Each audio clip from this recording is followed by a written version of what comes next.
de adultos.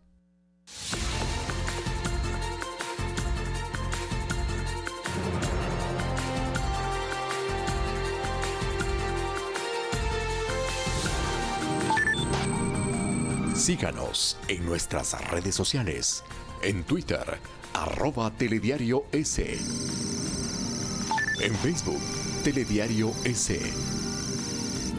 Y en la señal internacional de Ecuador TV para Estados Unidos, a través del paquete latino de DirecTV en el canal 457. Y también vía streaming para el mundo por www.ecuadortv.es.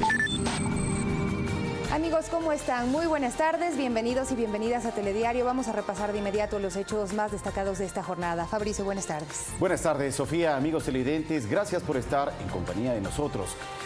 De inmediato revisamos los titulares con las noticias más importantes registradas durante este viernes.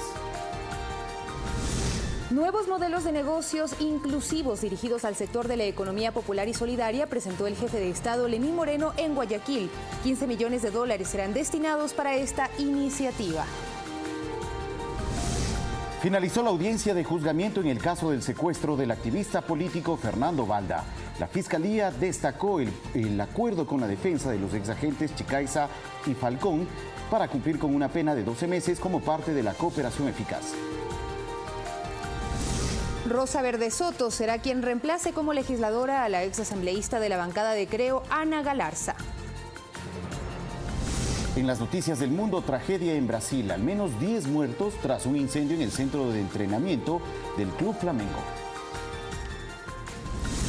Y en los deportes, esta noche se dará el puntapié inicial a la Liga Profesional del Fútbol Ecuatoriano. Guayaquil City y Macará protagonizarán el primer partido del torneo.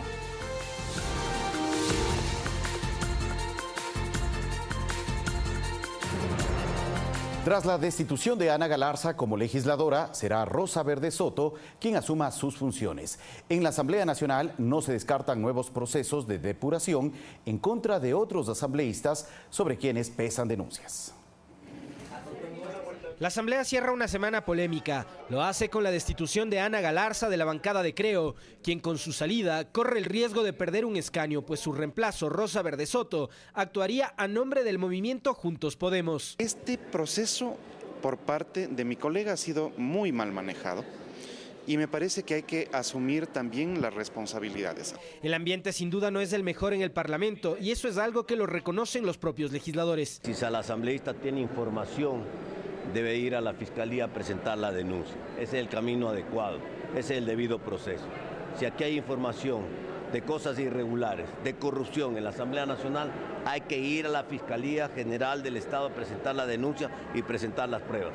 Aquí se tiene que terminar todo esto, bla, bla, bla, que no nos llevan a nadie. Pues queda abierta la posibilidad de que existan más denuncias en contra de asambleístas como parte de un proceso de autodepuración que está lejos de detenerse. Si estuviéramos haciendo un tema por simple venganza estaríamos locos. Cualquier caso de cualquier asambleísta que tenga que investigarse sí tendrá que hacerse. Nosotros, por lo menos desde nuestra bancada, apoyaremos la investigación y la transparencia. Lo que dicen va en contra de una agenda que apunte a la legislación, pues se desvía la atención a los escándalos. ¿Qué quiere la ciudadanía? Que se solventen los problemas de economía y producción, los temas de inseguridad y los temas sociales. Y en la Asamblea Nacional pasamos discutiendo cambios del orden del día, exhortos. Todo esto ocurre a pocos días de que la Asamblea vaya a un receso en medio de una campaña electoral nacional y a portas de la renovación de autoridades a la interna. Alexis Moncayo, Telediario. Sobre este tema, en Primera Impresión, espacio de entrevistas de Telediario, Mauricio Alarcón Salvador, director de la Fundación Ciudadanía y Desarrollo, cuestionó la credibilidad e imagen de la Asamblea Nacional. Considera que son necesarias reformas a la Ley Orgánica de la Función Legislativa y aprobar un código de ética. Ya de una reforma a la Ley Orgánica de la Función Legislativa que debería tramitarse a la brevedad posible, también debemos tener en cuenta que hay un proyecto de código de ética que está entrampado y no avanza en la discusión legislativa. No sabemos por temor de quién. Sin embargo, eso quizás sí ayude a mejorar la imagen tan alicaída de la Asamblea Nacional. En lo personal, no creo que la destitución de Ana Galarza mejore la puntuación en percepción ciudadana de una Asamblea que difícilmente supera el hecho de que 1 de cada 4 ecuatorianos confía en sus legisladores. Además, en este punto, y la ciudadanía en redes sociales, en medios de comunicación así lo ha dicho, se pregunta ¿Quién más? ¿Quién viene? Hay varios casos de faltas éticas graves de asambleístas, son vox populi, los conoce la ciudadanía, que no han sido tratadas en relación al tema de los diezmos. ¿Y quién sabe sobre cuáles otros? De acuerdo a las normas actuales vigentes, podrían quedar liberados. Porque se habla también de otros casos en los que esposos y esposas de legisladores deambulan por los corredores de la asamblea cual asesores, en el mismo caso como lo que ha ocurrido con el esposo de la señora Galarza.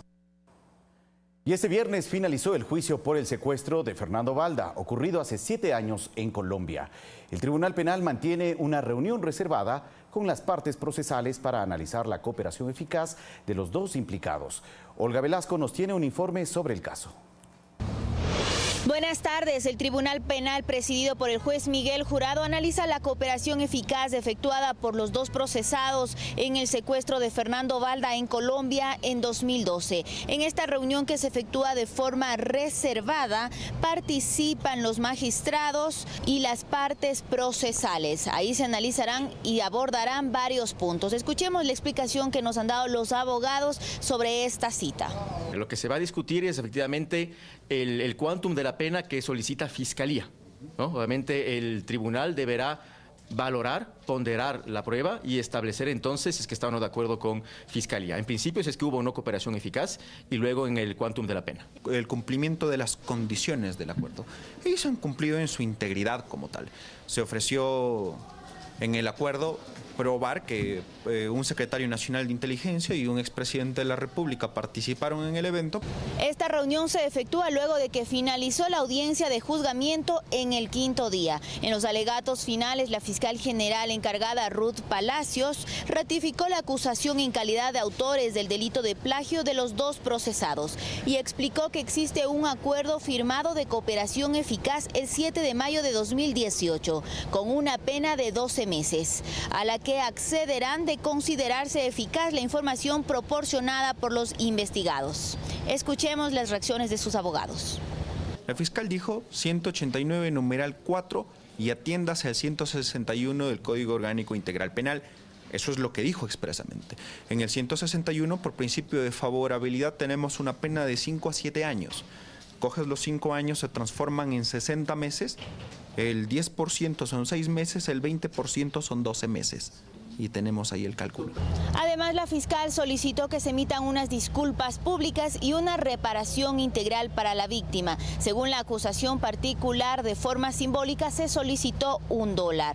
El Tribunal Penal deberá analizar los argumentos presentados por las partes y si es que es válida o no la cooperación, y de ello dependerá la sentencia que se emita. Estaremos pendientes de la información que se desprenda de la Corte Nacional de Justicia. Continuamos en estudios con más. Buenas tardes. Atentos a tus reportes. Olga Velasco, más adelante en el siguiente informativo, a las 19:20 horas, usted tendrá todo el tema actualizado. Hay nuevas diligencias que se realizaron en el caso Marta, la mujer víctima de una violación grupal en Quito. Un tercer celular fue examinado por las autoridades para esclarecer los hechos.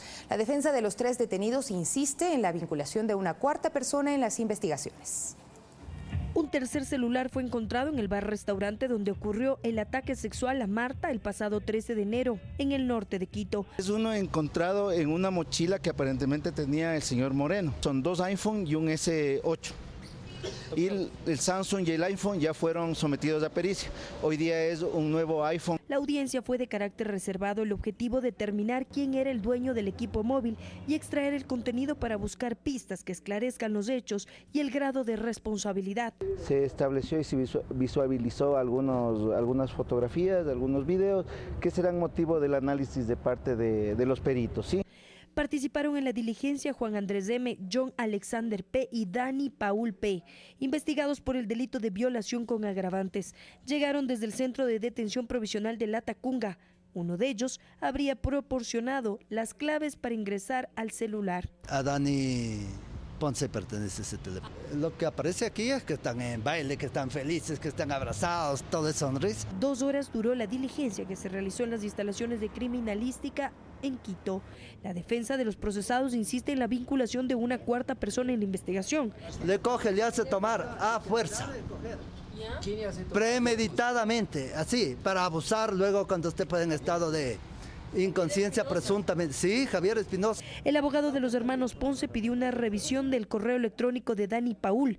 Allí existiría material audiovisual de lo que ocurrió ese día. Para ver si actuaron con conciencia y voluntad, actuaron con dolo o lo hicieron con una culpa inconsciente. Este jueves, en este caso, se realizaron otras diligencias. A los procesados les toman una foto si es que ellos desean voluntariamente y cotejan y comparan con las fotos de los videos, de las capturas de los videos, toma de la muestra de la voz, para cotejar con la voz que asoma o aparece en algún tipo de audios. Las diligencias por la violación grupal continuarán. El lunes 11 de febrero a las 18 horas se realizará la prueba de luminol en el bar-restaurante situado sobre las calles de Emilio Solá y Chiris, norte de la capital. Valeria Villarroel, Telediario. Y a pesar de la afirmación de que el proceso electoral avanza conforme al calendario, temas como la falta de monitoreo a la campaña continúan llamando la atención de la ciudadanía.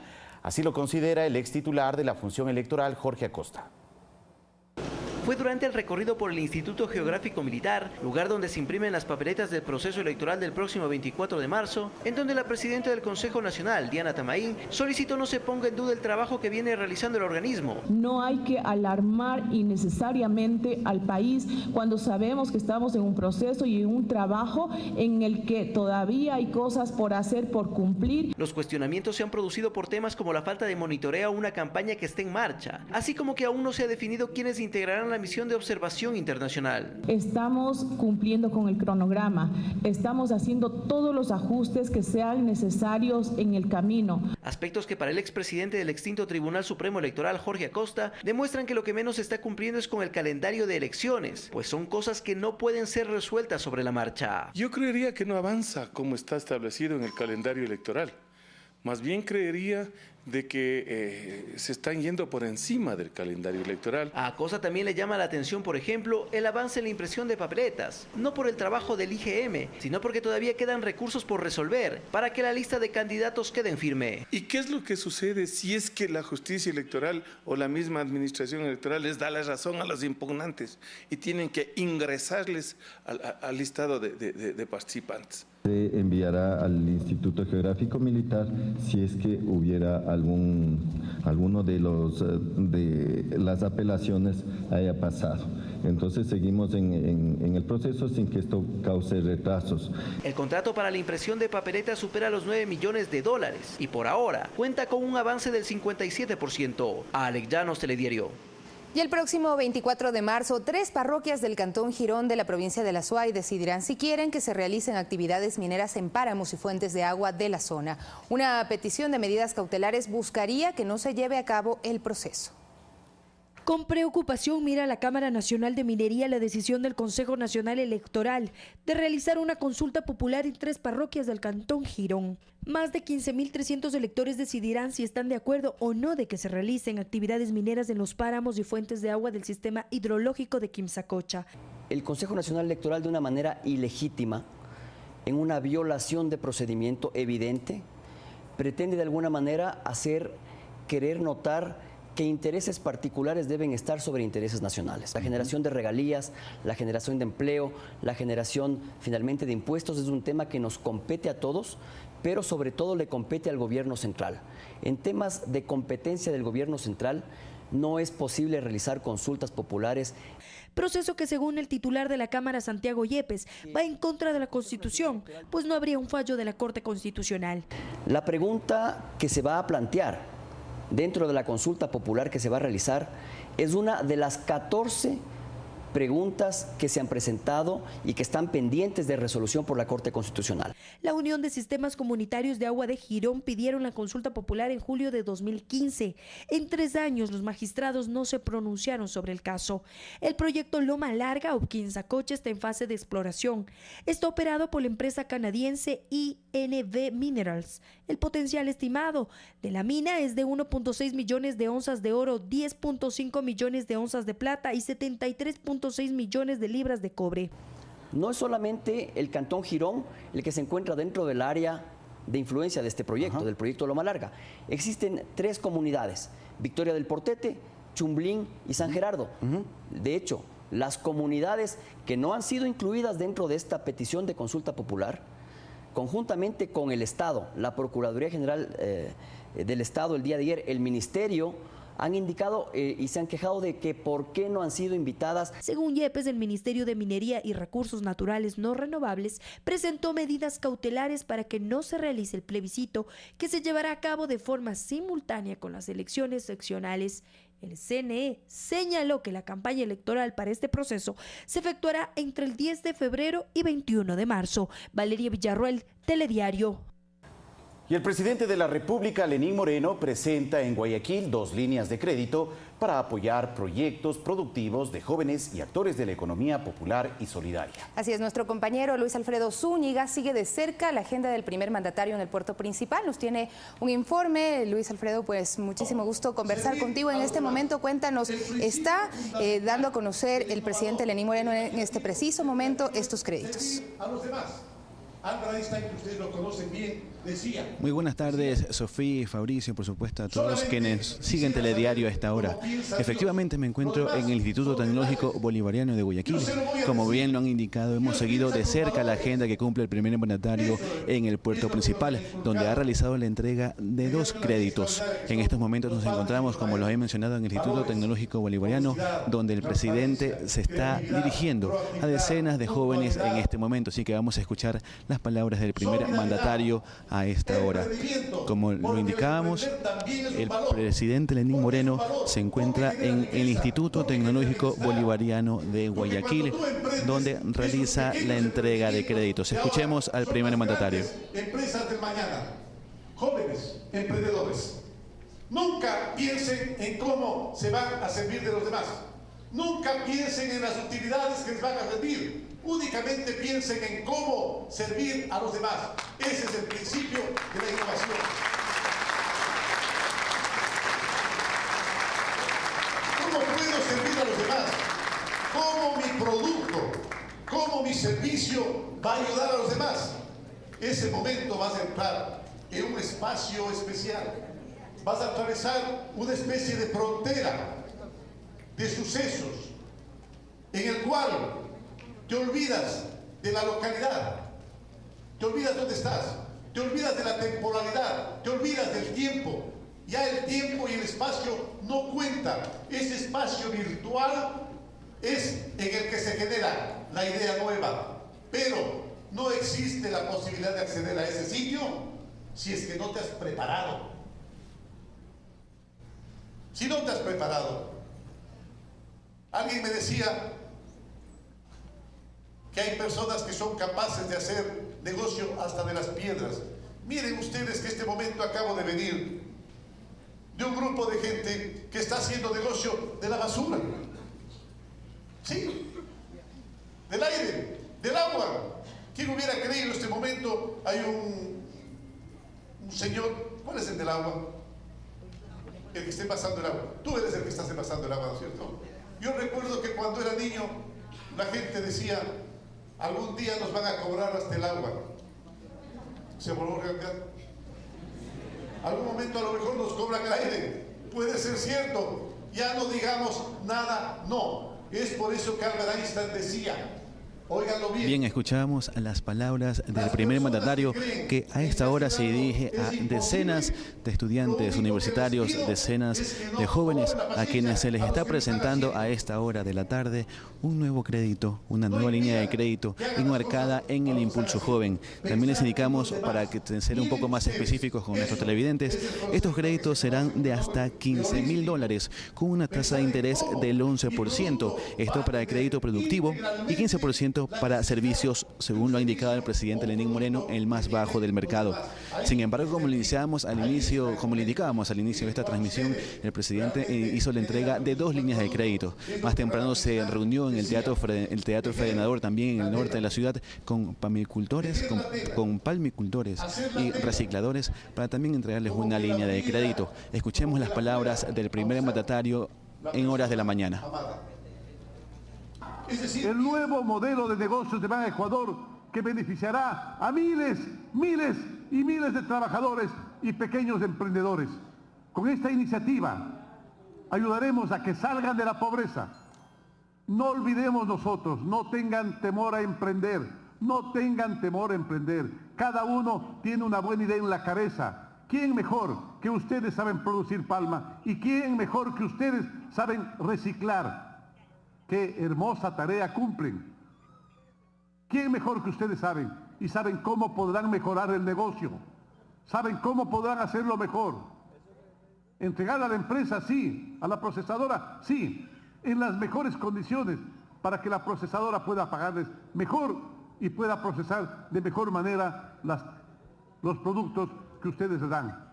Con estos créditos de Ban Ecuador lograremos la inclusión en el sistema financiero de grupos que tradicionalmente han sido excluidos. ¿Cuándo tenía pues un palmicultor? ¿Cuándo tenía un reciclador? ¿Un textilero? ¿Un proveedor de alimentos? ¿Un carpintero? ¿Un panadero? ¿Cuándo tuvo acceso fácil a crédito? ¡Nunca! Nunca. Ahora sí. Ahora en el banco de ustedes. Porque es el dinero de ustedes. Es el dinero del pueblo. Hemos desarrollado una línea de crédito de 20 millones de dólares para renovar cultivos hasta 15 años plazo y que salgan del duro momento que les ha tocado vivir con el cogollo. El financiamiento para los pequeños productores son líneas hasta 10 años plazos con periodos de gracia con la tasa de interés más baja del mercado en su sector. Nuevo completamente con otros átomos. Amigos televidentes, son las 13 horas con 21 minutos. Escuchábamos las palabras del presidente Lenín Moreno y también del director de Ban Ecuador, Jorge Guatet, en torno a las líneas de crédito que han entregado esta mañana en Guayaquil. Nosotros nos vamos a mantener aquí en el Instituto Tecnológico Bolivariano para llevarles más información en las próximas horas, también en nuestra emisión estelar a las 20 horas. Hasta entonces volvemos con más información con ustedes, Sofía y Fabricio en estudios. Gracias, Luis Alfredo. 15 millones de dólares aproximadamente destinados para esta iniciativa que se presenta ahora en el puerto principal. Así es, vamos a revisar más noticias. El vicepresidente de la República, Otto Sonnes-Hosner, recalcó que tanto los gabinetes sectoriales como el estratégico son liderados por el presidente de la República, Lenín Moreno. Su creación obedece a un trabajo conjunto para que ningún ministerio actúe de forma independiente y para evitar además actos de corrupción. El presidente de la República, Lenín Moreno, mediante decreto 660, creó el Gabinete Estratégico, presidido por el secretario general de la Presidencia y conformado por otros miembros que son parte del Ejecutivo. Con 2 meses en su gestión, el segundo mandatario es el coordinador de todos los gabinetes sectoriales, incluido el estratégico. Por suerte para el Ecuador, el equipo que ha armado el presidente Moreno es un equipo de primer nivel. Y a mí, mientras sigamos trabajando en equipo como lo estamos haciendo, yo estoy tranquilo. Este martes vamos a estar repartidos los gabinetes sectoriales en diferentes ciudades del oriente, celebrando a la Amazonía. Vamos a estar en Macas, en Tena. Sobre los rumores de que el jefe de Estado habría delegado sus funciones, Sonnes-Hosner deja en claro que existe un solo equipo de trabajo. El jefe de todos nosotros es el presidente de la República. Eso es así de sencillo, es lo único que no está en discusión. Y el presidente Moreno es un hombre que ha demostrado saber y hacer bien lo que tiene que hacer. Y en ese sentido nosotros vamos a seguir siguiendo sus directrices. Él es el que dirige los gabinetes finalmente porque él es nuestro jefe, pues. Estrategias conjuntas que permitirán que todos participen de las decisiones que cada ministerio tome, que se cumplan las metas propuestas y que incluso se puedan detectar actos de corrupción. Se recibe información a diario. El señor Granda, quien va a dirigir esta secretaría, ya tiene la experiencia, lo viene haciendo, insisto, de forma tal vez no tan institucional, y la idea es darle esa base institucional. Pruebas. Ojo que esto tiene que ser acompañado de la ley contra la corrupción que estamos impulsando, está ya en el legislativo. El caso de la Secretaría Anticorrupción está más enfocada en lo público, por si acaso. Y en el caso de la ley que está impulsando el gobierno, en alguna forma también está más enfocado en lo público. Lo que pasa es que para lavar activos se necesita el sector privado. Sobre las desvinculaciones anunciadas en el sector público, aclaró. Lamentablemente el Estado creció demasiado en algún momento de la historia reciente de este país, lo que nos llevó a una insostenibilidad financiera. El sector público tiene que ser quien propicie las políticas públicas para que el sector privado sea el generador de los empleos que necesita la ciudadanía. Y si de enmendar errores se trata... Si hay un error, si hay algo que el gobierno pueda corregir, siempre lo va a corregir. Siempre lo va a corregir. tercos son las mulas. Nosotros somos seres humanos. Gobernar no debe de ser imponer. Yo creo que hay un error conceptual. Lamentablemente nos malacostumbramos a creer que eso es gobernar. No, eso es autoritarismo. El vicepresidente también hizo un llamado para no satanizar las decisiones del gobierno que buscan rescatar al país de la crisis económica, por lo que anunció que no descarta nuevos créditos. 5 multilaterales para mejorar las condiciones de financiamiento del país. Esto se conocerá públicamente en los próximos días. Son créditos en condiciones muy favorables para el Ecuador, que se los viene trabajando desde hace meses desde el Ministerio de Finanzas y a quienes felicito por el esfuerzo. Mariuxi Buenaño, Telediario.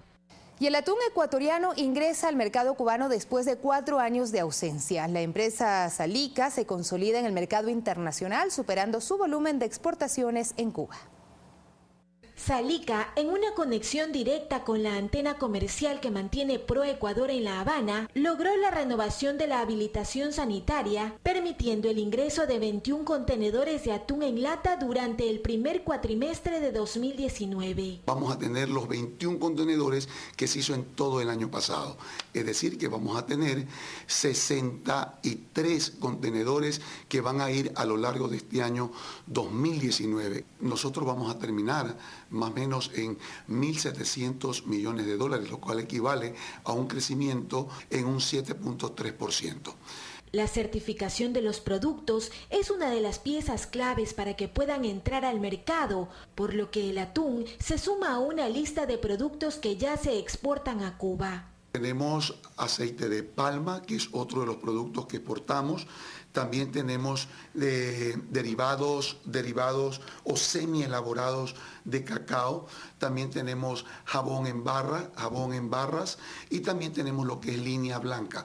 El atún es uno de los 3 sectores más importantes de la oferta exportable que tiene Ecuador en el mundo. Siempre hemos dicho que Ecuador es un país de oportunidades. Ahora Ecuador es un destino de inversiones.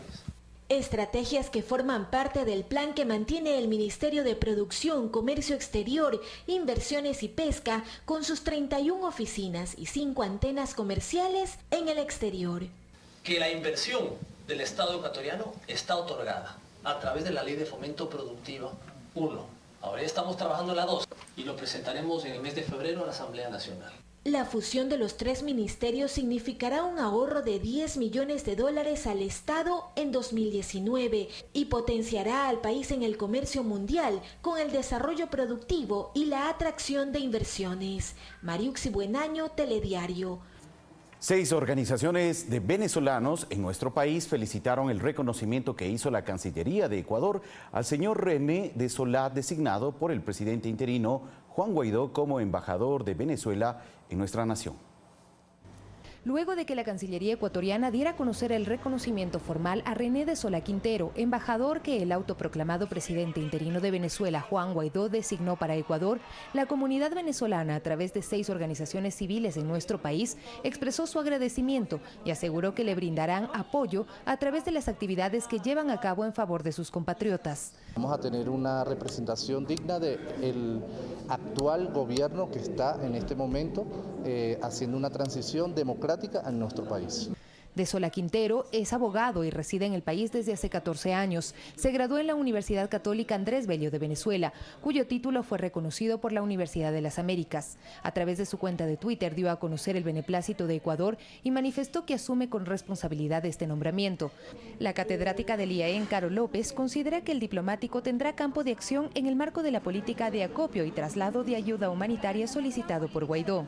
Creo que el embajador va a plegar para que desde la opinión pública de los países latinoamericanos se permita entrar a la ayuda humanitaria que se ha planteado que entre desde Colombia. Además, podría fijar su atención en la problemática migratoria. Debería o trabajaría con estos organismos internacionales que están encargados de ese tipo de temática. Pero para López, la disputa alrededor de Venezuela todavía está en construcción y en este contexto, Ecuador es prudente. El gobierno de Lenín Moreno también en un momento reconoció la presidencia de Juan Guaidó y luego plegó al grupo de contacto liderado por Uruguay y México, en donde se está planteando un diálogo para la salida a la crisis venezolana. en donde se plantea diálogos para implementar gobiernos de transición. Sofía Montoya, Telediario.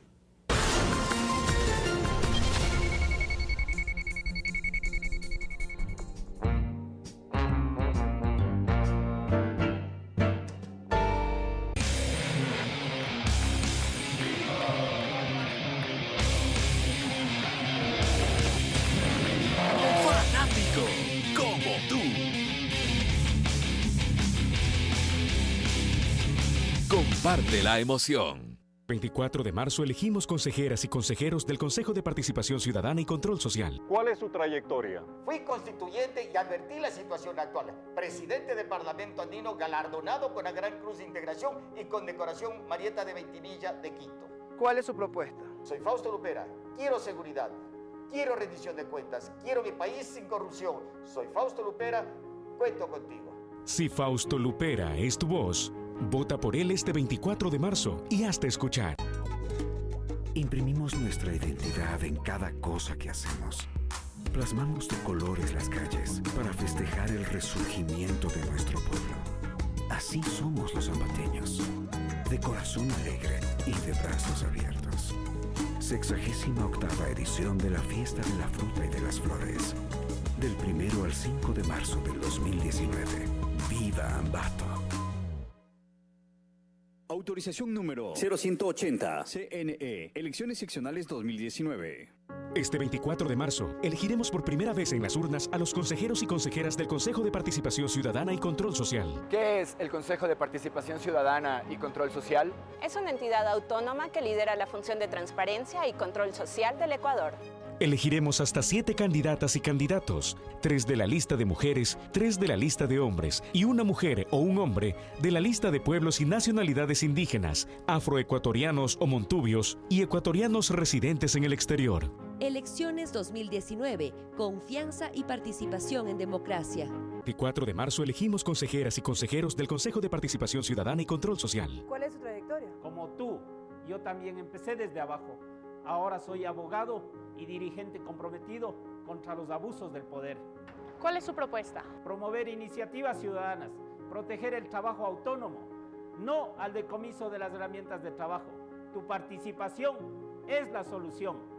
Si Jaime Chuchilán es tu voz, vota por él este 24 de marzo y hazte escuchar.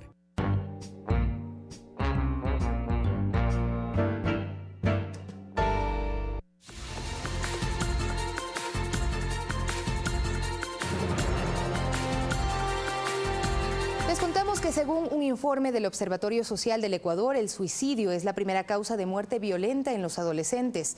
En 2006 murieron 137 jóvenes por esta causa y para 2016 la cifra se incrementó a 192 casos. Una de las conclusiones del estudio de situación de la niñez y adolescencia señala que en 2016 se suicidaron 109 adolescentes hombres y 83 mujeres, un total de 192, frente a los 137 que fallecieron por la misma causa en 2006, lo que muestra un incremento. Que denota un incremento, puesto que en el 2015 llegaba al 16%, 4% más. Ojo, los niños indígenas y los adolescentes indígenas se suicidan más, 26%, 21% de los mestizos y casi 5% entre los afros. El promedio nacional de suicidio es de 10 por 100.000 adolescentes. En Zamora Chinchipe, 53 casos, en Napo, 33, Cañar, 33 y Azuay, 22. Mientras en Cotopaxi se registró una tasa de 29 suicidios por 100.000 adolescentes. Realmente llama la atención que la primera causa de muerte de los adolescentes, de nuestros adolescentes, sea el suicidio. Los casos de suicidios en provincias como Pichincha fueron de 10 por cada 100.000 adolescentes y en Guayas 3.4. Sin embargo, no hay estudios a profundidad. No sabemos cuáles son las causas que desencadenan ese suicidio en adolescentes en el Ecuador. Es la primera tarea que deberíamos resolver. El Comité de Derechos del Niño recomienda al Estado ecuatoriano aplicar un plan de salud mental que respete los derechos de los adolescentes. Verónica Rivadeneira, Telediario. En redes sociales circula un video en el que se observa a 2 conductores de transporte urbano discutiendo en una calle de Quito. Uno de ellos amenaza al otro con un machete. Según expertos consultados, este tipo de hechos se derivan de factores como la falta de control y el estrés generalizado que enfrentan quienes manejan en la capital. Un video viralizado en el cual se retrata a dos conductores de buses en Quito peleando en plena vía pública, con sus unidades cargadas de pasajeros que fueron testigos de niveles exacerbados de violencia, más cuando uno de ellos toma de su bus un machete y amenaza la vida de su contendor. Situaciones similares se repiten en la ciudad a diario. El psicólogo Pablo Dávila analiza el porqué. El hecho de sentirse a veces injustamente tratado, es decir, toma parte de un problema que le pasa a un tercero, se siente afectado, se siente indignado, se siente frustrado y como no está canalizando bien esas emociones, simplemente espera después de un espacio para explotar. Lo preocupante para mí es que una persona esté cargando ya un arma contundente, como un machete, como un palo o una pistola. Dani Gaibor, abogado de tránsito, también considera que hay un sistema de transporte que fomenta estos comportamientos en los conductores. Capacitaciones en relaciones humanas, capacitaciones en manejo a la defensiva, capacitaciones en atención al cliente no existen dentro del país, no hay un pensum. En las calles la gente admite tener temor al abordar un bus, más aún cuando suceden hechos como el que se aprecia en este video. Ellos van peleando y cuando se les habla, ellos son más groseros y altaneros. La policía debe actuar ahí y hacer requisas a las personas, porque no puedes perder los estribos de esa manera para sacar un machete y intentar atacar a alguien. Consultamos a este conductor profesional sobre la actuación de sus colegas. Lo que hizo el señor yo no estoy de acuerdo porque, solo digo, por culpa de una persona se paga a todos los conductores. Por ejemplo, yo en mi caso no tengo ni con qué defenderme sin caso de entrar a un ladrón así. En este contexto de violencia, ¿qué debemos hacer? Tú tienes dos respuestas básicamente ante las cosas. Puede ser una persona que responde ante lo que le pasa en la vida o una persona que reacciona. La madurez está en eso. Sin caer en el error de generalizar, ya que en esta ocasión involucra a choferes profesionales, lo cierto es que estos niveles de violencia involucran a todo el tránsito en la ciudad. Y por ello la sociedad en su conjunto debe reflexionar y trabajar en educación para suprimir en la medida de lo posible este tipo de reacciones. César García, Telediario. Y todos los organismos de socorro en la ciudad de Cuenca participaron de un simulacro de accidente tranviario. El objetivo es medir la capacidad de respuesta y evaluar posibles escenarios adversos. El tranvía entrará en funcionamiento a mediados de marzo. El sitio escogido para el simulacro es considerado estratégico debido al alto tráfico vehicular. Cercano al aeropuerto y a la terminal terrestre, un tren, un bus interprovincial y un vehículo particular estuvieron involucrados en un accidente con 3 personas fallecidas, 17 heridos graves y 41 heridos leves. Comprobar la idoneidad de los protocolos de actuación del Plan Integral de Seguridad del Tranvía de Cuenca que se ha trabajado durante varios meses. Este simulacro se lo realizó en horas de la mañana con el objetivo de medir la capacidad de respuesta de los organismos de socorro. Se han estructurado los protocolos de actuación en cada uno de los diferentes eventos que nos puede pasar. Como ustedes lo vieron, el tema de un accidente de tránsito de tranvía puede ser caída de catenarias, un descarrilamiento o un accidente con peatones. Según las autoridades, no se evidenciaron problemas al momento de trasladar a los heridos a las distintas casas de salud. En los próximos días habrán 2 simulacros más. Y último simulacro en el que no habrá alerta de por medio, sino hasta el momento en el que a través del ECU 911 se reporte. Hay observaciones desde el Cuerpo de Bomberos. Hay que hacer un simulacro ya con los ciudadanos para que seamos partes absolutamente todos. Se anunció además que en el Consejo Cantonal se trabajará a contrarreloj para implementar las normativas de circulación del tranvía. Los usuarios y peatones podrían tener un seguro de accidentes. Hemos solicitado ya que se nos entregue toda la información relacionada precisamente con la contratación ya de seguros. César Tacuri Vintimilla, Telediario. Habitantes de los cantones Limón Indanza y San Juan Bosco decidieron construir una carretera que una la provincia de Morona Santiago con Azuay. La vía pasa por un bosque protegido, por lo que las autoridades de los cantones de Azuayos, de Gualaceo y Chordelec afirman que existe daño ambiental. El problema inició el 11 de enero cuando habitantes de los cantones amazónicos Limón Indanza y San Juan Bosco se tomaron la parte alta de los cantones Azuayos, Gualaceo y Chordelec. Venimos luchando para que nuestros hijos, para que nuestras futuras generaciones tengan una vía de acceso a la provincia de Azuay. Decidieron con sus propios recursos abrir una carretera que conecte a Morona Santiago y Azuay pues afirman que la vía estatal Gualaceo Plan de Milagro Limón lleva 8 años en fase constructiva y hasta la fecha no entra en servicio. Hemos comenzado nosotros, la ciudadanía, con nuestro dinero a abrir una trocha. Pero la carretera que están construyendo pasa por un bosque protegido. Que nos den una solución. Nadie puede vivir aislado 8 o 9 años. Es un sector del área de amortiguamiento del sector del bosque protector del Collay. Por eso las autoridades del Cantón Gualaceo pusieron una acción de protección ante la justicia. Afirman que desde el bosque Collay nace el agua que consume a la población. Este atentado contra el medio ambiente, contra el agua de Gualaceo, estamos hablando de alrededor de 30.000 personas que se benefician del líquido vital. Por la naturaleza, por la defensa, y esperamos que la justicia realmente empiece a actuar. Una acción de protección que busca que se paralicen los trabajos no autorizados por el Ministerio de Transporte y Obras Públicas. Además, quieren la remediación ambiental. Y evitar que a futuro tengamos problemas gravísimos, porque es nuestra principal captación de agua. La decisión judicial se dará a conocer la tarde del lunes 11 de febrero. César Tacuri Vintimilla, Telediario.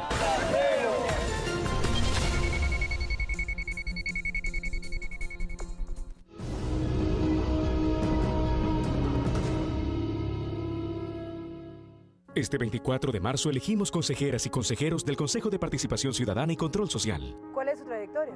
Abogado, el promotor de las asambleas ciudadanas y asesor jurídico de mi querido pueblo Montubio del Ecuador. ¿Cuál es su propuesta? Reformar la ley de participación ciudadana para acabar con la corrupción. No permitiré que los partidos políticos le metan otra vez la mano a esta función. Si Teddy Tama es tu voz, vota por él este 24 de marzo y hazte escuchar.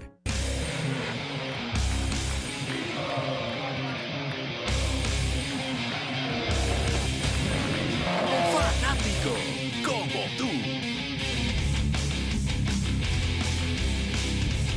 Comparte la emoción. Este 24 de marzo elegimos consejeras y consejeros del Consejo de Participación Ciudadana y Control Social. ¿Cuál es su trayectoria? Montubio de Cepa, agricultor, periodista, doctor en jurisprudencia, defensor de los intereses de Manabí y el país. ¿Cuál es su propuesta? Machete a la corrupción y la impunidad. Investigar denuncias sobre actos ilícitos. Proponer destitución a prefectos por desvíos de fondos del sector rural. ¡Ojo al Cristo! Si Francisco Bravo es tu voz, vota por él este 24 de marzo y hazte escuchar. Este martes en Memoria del Futuro. Pro, una aplicación que permite la retroalimentación inmediata del servicio al cliente. Loop, una marca de ropa deportiva de alta tecnología que integra la responsabilidad social. Y Onyx Studios, una empresa que busca transformar el mercado de videojuegos móviles. Las buenas ideas están en Memoria del Futuro. Este martes a las 22 horas. Por Ecuador TV. Comparte la emoción. Este 24 de marzo elegimos consejeras y consejeros del Consejo de Participación Ciudadana y Control Social. ¿Cuál es su trayectoria? Activista no es quien denuncia río sucio, limpio ríos y bosques para proteger la naturaleza. ¿Cuál es su propuesta? Contraloría social a los recursos naturales renovables y no renovables, a las privatizaciones de nuestros derechos, al incumplimiento del plan de gobierno nacional y seccional. Si Olindo Nastacuaz es tu voz, vota por él este 24 de marzo y hazte escuchar.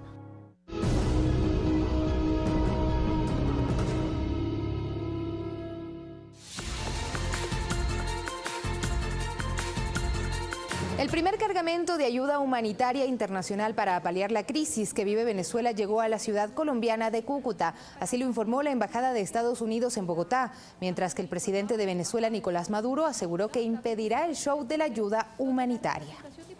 Los apretamos por el cuello y los hacemos pedir migajas, perdón.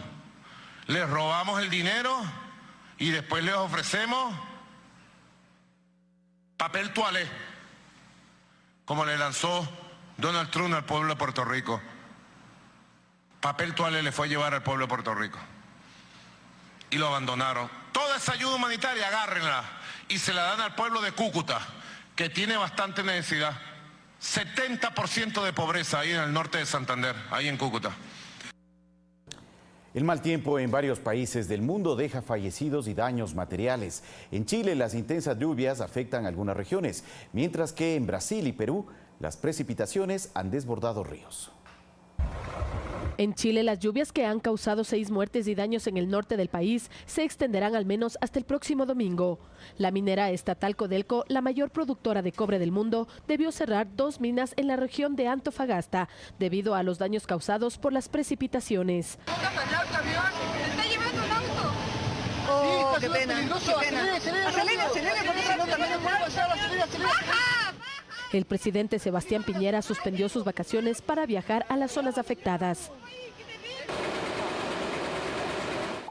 En Brasil, las precipitaciones de los últimos días han causado los desbordamientos de varios ríos. En Río de Janeiro ascendió a 6 los fallecidos, mientras que unas 80.000 familias de ese estado se encuentran en áreas de riesgo. ¡Salgan, afuera! ¡Suban arriba! Al menos 10 personas fallecieron por las lluvias que azota Perú, donde también se han desbordado ríos y graves inundaciones que han dejado numerosos destrozos. El gobierno declaró el estado de emergencia en 11 zonas de las regiones andinas y amazónicas. Fernanda de la Bastida, Telediario. Y el número de muertos por el derrumbe del miércoles de un edificio de 8 plantas en Estambul asciende a 11, según informó la emisora turca NTV. Una niña de 5 años fue rescatada con vida en las últimas horas, mientras en redes sociales circuló este video del momento exacto del desplome de la edificación. Vamos a Brasil, donde el presidente Jair Bolsonaro permanece hospitalizado. Según los médicos, fue detectado con neumonía mientras se recuperaba de una cirugía en el abdomen, tras un ataque con puñal que pudo costarle la vida el septiembre pasado. El mandatario, quien permanecerá internado unos días más, publicó a través de su cuenta de Twitter una fotografía informando sobre su estado de salud. Y al menos 10 muertos dejó el incendio en un centro de entrenamiento del Club de Fútbol Flamengo en Brasil. Según un medio local, las instalaciones afectadas funcionaban como alojamiento de jóvenes de las categorías base de entre 14 y 17 años. Una nueva tragedia en el fútbol a solo horas de que el mundo despida a Emiliano Sala. El campo de entrenamiento del Flamengo, en la residencia donde vivían los jóvenes de las divisiones inferiores, se incendió esta madrugada dejando varios muertos. Medios locales informaron que entre las víctimas hay 6 futbolistas de las categorías inferiores, 2 de ellos en prueba y 4 empleados del Club Carioca. Los bomberos se desplazaron rápidamente al lugar para apagar las llamas en poco más de 2 horas. Equipos de fútbol como el Boca Juniors de Argentina, Atlético Nacional de Colombia, Atlético de Madrid de España, Necaxa de México y Liga Deportiva Universitaria de Quito, a través de sus redes sociales han expresado sus notas de pesar ante esta nueva tragedia que enluta al deporte más famoso del mundo.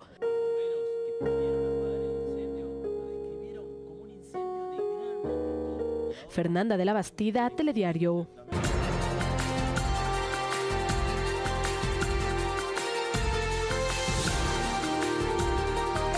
Queremos darles a conocer un reciente comunicado que hace pocos minutos publicó la Superintendencia de Bancos y que está relacionada a la decisión que se tomó por parte de la Junta Monetaria y Financiera sobre el cálculo de intereses en el uso de tarjetas de crédito y débito. ¿Qué es lo que dice la resolución o el comunicado de la Super de Bancos? Así es, en la parte pertinente y que es de interés ciudadano en torno a la derogatoria de esta medida, de esta resolución el pasado 6 de febrero, que los rubros que excedieron como resultado de la implementación de la metodología de cálculo de intereses tras la derogatoria de la resolución 471 del 30 de noviembre de 2018 serán acreditados, es decir, devueltos mediante nota de crédito en la proporción que corresponda a cada tarjeta vienta, lo que deberá verse reflejado en el siguiente estado de cuenta como constancia del cumplimiento de lo resuelto por la Junta de Política y Regulación Monetaria y Financiera. Adicionalmente, la Super de Bancos pues pide a las entidades financieras y bancarias que remitan a este organismo de control hasta el 15 de febrero de 2019 el detalle de los reversos que se efectuaron por cada tarjeta viente en un formato que pues consta también en este comunicado. Así es que los bancos, los emisores de tarjetas de crédito deberán devolver los intereses que han sido cobrados con esta disposición del 30 de noviembre que fue reversada, que fue revisada el pasado 6 de febrero. Así es, esta es una reciente información que ha sido difundida por la Superintendencia de Bancos a través de un comunicado. En nuestras próximas emisiones informativas, 19 horas y 20 horas, estaremos explicando adecuadamente y ampliando esta información para que tengan conocimiento pleno los usuarios de tarjetas de crédito y tarjetas de débito en relación a este tema del cobro de intereses. Muy importante información. Con esto finalizamos también esta entrega informativa. Así es, amigos y amigas, una muy buena tarde, un buen fin de semana. Se quedan con Fanático en Ecuador TV.